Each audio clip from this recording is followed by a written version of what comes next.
আসসালামু আলাইকুম, স্বাগতম নিউজ 71 সংবাদে। আমি মোহাম্মদ সাদিকুর রহমান। আজকের সব আন্তর্জাতিক খবর নিয়ে হাজির হয়েছি। শুরুতেই জানিয়ে দিব সংবাদ শিরোনাম, তারপর বিস্তারিত। আমেরিকার 40,000 সেনা হুমকির মুখে। নাইজেরিয়ায় বন্দুকধারীদের ভয়াবহ হামলা, নিহত 50। সাগরের নিচেও রক্ষা পাবে না রাশিয়ার শত্রুরা। খামেনির শেষ হুঁশিয়ারি, গোপন অস্ত্র বের করবে ইরান। লেবাননে ইসরায়েলি হামলায় হিজবুল্লাহর সিনিয়র নেতাসহ নিহত 10। আমেরিকার 40,000 সেনা হুমকির মুখে। নাইজেরিয়ায় বন্দুকধারীদের ভয়াবহ হামলা, নিহত 50। সাগরের নিচেও রক্ষা পাবে না রাশিয়ার শত্রুরা। খামেনির শেষ হুঁশিয়ারি, গোপন অস্ত্র বের করবে ইরান। লেবাননে ইসরায়েলি হামলায় হিজবুল্লাহর সিনিয়র নেতাসহ নিহত 10। আপনি যদি ইসরায়েলের ধ্বংস চান এবং মুসলিমদের বিজয় চান, তাহলে ভিডিওটিতে একটি লাইক ও চ্যানেলটি সাবস্ক্রাইব করে যাবেন। আসসালামু আলাইকুম, স্বাগতম জানাচ্ছি নিউজ 71 সংবাদে। আমি মোহাম্মদ সাদিকুর রহমান। এতক্ষণ শুনছিলেন সংবাদ শিরোনাম, এবার বিস্তারিত। মধ্যপ্রাচ্য এবং এর আশেপাশের অঞ্চলে আমেরিকার যে বিশাল সামরিক উপস্থিতি রয়েছে তা বর্তমানে এক নজিরবিহীন ও জটিল নিরাপত্তা সংকটের মুখে এসে দাঁড়িয়েছে বলে সমর বিশেষজ্ঞরা মনে করছেন, এবং এই পরিস্থিতিতে প্রায় 40,000 মার্কিন সেনা এক অদৃশ্য এবং বহুমুখী হুমকির সম্মুখীন হয়েছেন, যা নিয়ে বিশ্বজুড়ে ব্যাপক আলোচনা শুরু হয়েছে।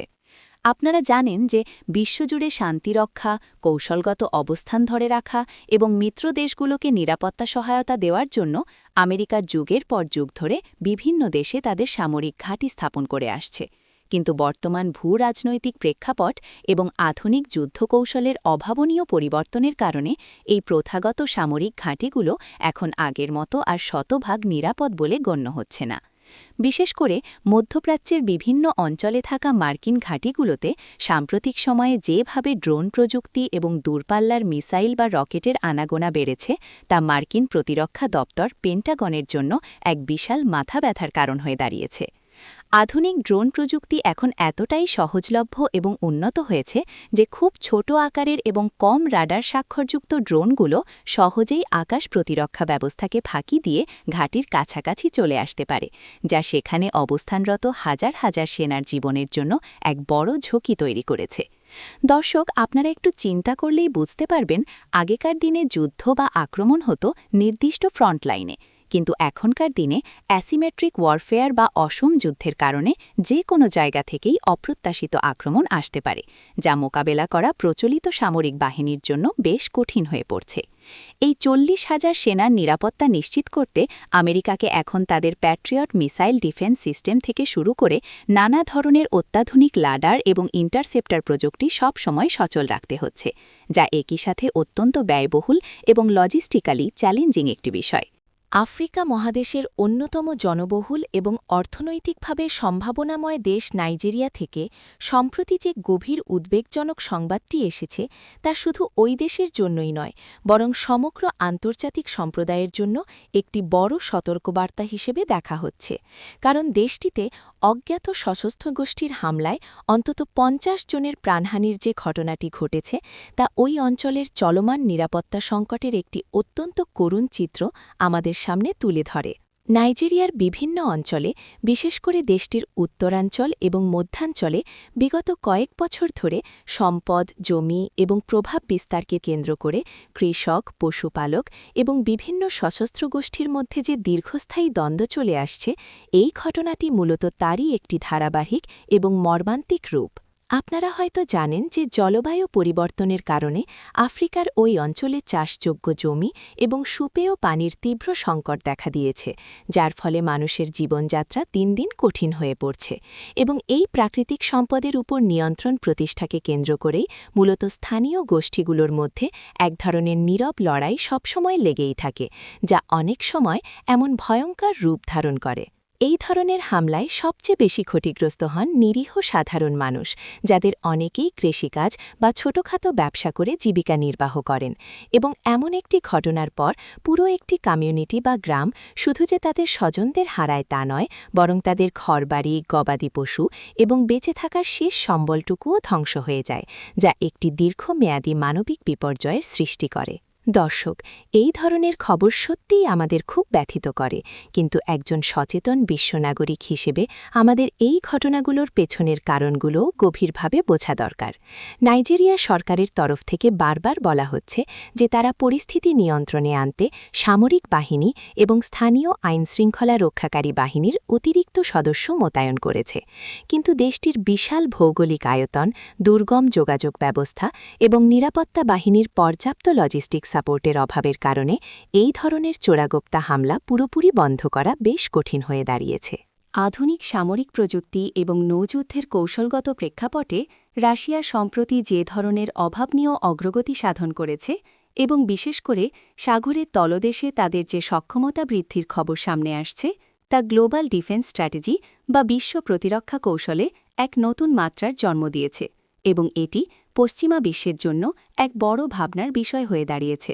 দীর্ঘদিন ধরে আমরা দেখে এসেছি যে পরাশক্তিগুলোর মধ্যে প্রতিযোগিতা মূলত আকাশপথ, মহাকাশ বা স্থলভূমির মধ্যেই বেশি সীমাবদ্ধ ছিল, কিন্তু বর্তমানে রাশিয়া এটা প্রমাণ করতে চাইছে যে তারা মহাসাগরের গভীর তলদেশকেও তাদের কৌশলগত প্রতিরক্ষার একটি অন্যতম প্রধান হাতিয়ার হিসেবে ব্যবহার করতে সক্ষম। আপনারা যারা সামরিক প্রযুক্তি নিয়ে খোঁজখবর রাখেন, তারা হয়তো রাশিয়ার অত্যাধুনিক নিউক্লিয়ার সাবমেরিন এবং আন্ডার ওয়াটার আনম্যান্ড ভেহিকেল বা মনুষ্যবিহীন ডুবোযানগুলোর কথা শুনে থাকবেন, যেগুলো শব্দের চেয়েও দ্রুত গতিতে এবং রাডারের চোখ ফাঁকি দিয়ে সমুদ্রের অনেক নিচ দিয়ে চলাচল করতে পারে। রাশিয়ার এই নতুন সামুদ্রিক ডক্ট্রিন বা নৌকৌশলের মূল বার্তাটি হল, যদি কোনো দেশ তাদের উপর আক্রমণ করার দুঃসাহস দেখায়, তবে তারা শুধু আকাশ বা স্থলভাগ থেকেই নয়, বরং সাগরের 1000 ফুট নিচ থেকেও এমনভাবেই পাল্টা জবাব দেবে যা প্রতিহত করা বর্তমান প্রযুক্তি দিয়ে প্রায় অসম্ভব। এই ক্ষেত্রে সবচেয়ে বেশি আলোচিত হচ্ছে রাশিয়ার তৈরি বিশেষ কিছু আন্ডার ওয়াটার ড্রোন, যেগুলো সমুদ্রের তলদেশে থাকা শত্রু দেশের সাবমেরিন, নৌঘাঁটি, এমনকি উপকূলীয় শহরগুলোতেও নিমিষেই আঘাত হানার ক্ষমতা রাখে। দর্শক, একটু ভেবে দেখুন, সমুদ্রের নিচে কিন্তু কোনো নির্দিষ্ট সীমানা প্রাচীর নেই। পুরো পৃথিবীর মহাসাগরগুলো একে অপরের সাথে সংযুক্ত, তাই সমুদ্রের তলদেশের এই সামরিকীকরণ পুরো বিশ্বের জন্যই একটি বিশাল নিরাপত্তা শঙ্কার জন্ম দিচ্ছে। মধ্যপ্রাচ্যের বর্তমান উত্তাপ্ত ভূরাজনৈতিক পরিস্থিতির মধ্যে ইরানের সর্বোচ্চ নেতার পক্ষ থেকে যে নতুন এবং অত্যন্ত কড়া হুঁশিয়ারিটি এসেছে, তা আন্তর্জাতিক কূটনীতি এবং বিশ্ব গণমাধ্যমে এক বিশাল আলোড়ন সৃষ্টি করেছে, বিশেষ করে যখন তারা তাদের এমন কোনো গোপন অস্ত্র জনসমক্ষে নিয়ে আসার ইঙ্গিত দিচ্ছে যা পুরো সমীকরণকে বদলে দিতে পারে।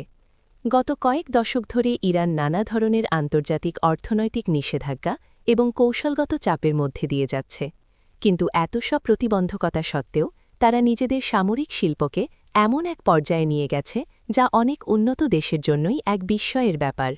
খামেনির এই সর্বশেষ হুঁশিয়ারিটিকে বিশ্লেষকরা নিছক কোনো ফাঁকা বুলি হিসেবে দেখছেন না, বরং তারা মনে করছেন যে ইরান হয়তো সত্যিই সামরিক প্রযুক্তির এমন কোনো নতুন স্তরে পৌঁছেছে যা তারা এতদিন অত্যন্ত সংগোপনে নিজেদের ল্যাবরেটরি এবং আন্ডারগ্রাউন্ড সামরিক ঘাঁটিগুলোতে পরীক্ষা নিরীক্ষা করে আসছিল। এই গোপন অস্ত্র বলতে অনেকেই ধারণা করছেন এটি হয়তো নতুন প্রজন্মের কোনো হাইপারসনিক ব্যালিস্টিক মিসাইল, যা বর্তমান সময়ের যে কোনো অত্যাধুনিক আকাশ প্রতিরক্ষা ব্যবস্থাকে নিমিষেই ভেদ করতে সক্ষম, অথবা এটি হতে পারে কোনো অ্যাডভান্সড আর্টিফিশিয়াল ইন্টেলিজেন্স বা এআই চালিত ড্রোন সোয়ার্ম প্রযুক্তি, যা শত্রুর রাডার ব্যবস্থাকে পুরোপুরি অকার্যকর করে দিতে পারে। দর্শক, আপনারা জানেন যে আন্তর্জাতিক রাজনীতিতে ডিটারেন্স বা প্রতিরোধ সক্ষমতা একটি বিশাল ব্যাপার, অর্থাৎ আপনি আপনার শত্রুকে এটা বোঝাতে সক্ষম হবেন যে আপনার কাছে এমন কিছু আছে যা ব্যবহার করলেই তাদের বিশাল ক্ষতি হয়ে যাবে, আর এই মনস্তাত্ত্বিক খেলার অংশ হিসেবেই ইরান এখন এই বার্তাটি বিশ্ববাসীকে দিচ্ছে। মধ্যপ্রাচ্যের আরেক প্রান্ত লেবানন থেকে আসা সাম্প্রতিক খবরটি পুরো অঞ্চলের জন্য অত্যন্ত উদ্বেগজনক, যেখানে এক সুনির্দিষ্ট হামলায় হিজবুল্লাহর একজন সিনিয়র কমান্ডার সহ অন্তত 10 জন প্রাণ হারিয়েছেন, এবং এই ঘটনাটি লেবানন ও এর পার্শ্ববর্তী অঞ্চলের সীমান্তে চলমান দীর্ঘদিনের উত্তেজনাকে এক নতুন এবং অত্যন্ত বিপজ্জনক মাত্রায় নিয়ে গেছে। ইসরায়েল এবং লেবাননের মধ্যকার যে সীমান্ত এলাকা, যা ব্লু লাইন নামে পরিচিত, সেখানে বিগত কয়েক মাস ধরেই এক ধরনের থেমে থেমে চলা সংঘর্ষ আমরা লক্ষ্য করে আসছি, কিন্তু এই ধরনের হাই প্রোফাইল বা শীর্ষ পর্যায়ের নেতৃত্বকে লক্ষ্য করে টার্গেটেড হামলার ঘটনা পরিস্থিতিকে আরও বেশি অস্থিতিশীল করে তোলার একটি স্পষ্ট ইঙ্গিত দিচ্ছে। আপনারা যারা মধ্যপ্রাচ্যের ইতিহাস সম্পর্কে খোঁজখবর রাখেন তারা নিশ্চয়ই জানেন যে এই অঞ্চলের রাজনৈতিক এবং সামরিক সমীকরণ অত্যন্ত জটিল, যেখানে একটি দেশের আভ্যন্তরীণ ঘটনার রেশ খুব দ্রুত প্রতিবেশী দেশগুলোতে ছড়িয়ে পড়ে এবং পুরো অঞ্চলের জন্য একটি চেইন রিঅ্যাকশন বা ধারাবাহিক সংকটের সৃষ্টি করে। এই নির্দিষ্ট হামলার পর হিজবুল্লাহর পক্ষ থেকে যে ধরনের কঠোর প্রতিক্রিয়া জানানো হয়েছে তাতে এটা বেশ পরিষ্কার যে আগামী দিনগুলোতে এই সীমান্তে সামরিক উত্তেজনা কমার কোনো লক্ষণ আপাতত দেখা যাচ্ছে না, বরং দুই পক্ষের মধ্যেই সামরিক প্রস্তুতি আরও বৃদ্ধি পাচ্ছে। এই ধরনের সামরিক সংঘাতের সবচেয়ে বড় এবং মর্মান্তিক শিকার হন সাধারণ বেসামরিক নাগরিকরা, যারা যুগ যুগ ধরে এই সীমান্ত এলাকাগুলোতে বসবাস করে আসছেন। সংবাদমাধ্যমের খবর অনুযায়ী এই হামলার পর লেবাননের দক্ষিণাঞ্চল এবং অপর প্রান্তের সীমান্ত এলাকা থেকে হাজার হাজার সাধারণ মানুষ নিজেদের ঘরবাড়ি ছেড়ে অপেক্ষাকৃত নিরাপদ আশ্রয়ের খোঁজে অন্যত্র চলে যেতে বাধ্য হচ্ছেন, যা সেখানে এক বিশাল মানবিক সংকট তৈরি করছে।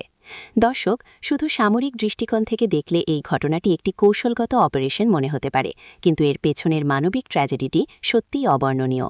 শিশু, বয়স্ক মানুষ এবং সাধারণ পরিবারগুলো যখন চোখের সামনে তাদের সবকিছু ফেলে উদ্বাস্ত হয়ে যায়, তখন সেই কষ্ট কোনো শব্দ দিয়ে প্রকাশ করা যায় না।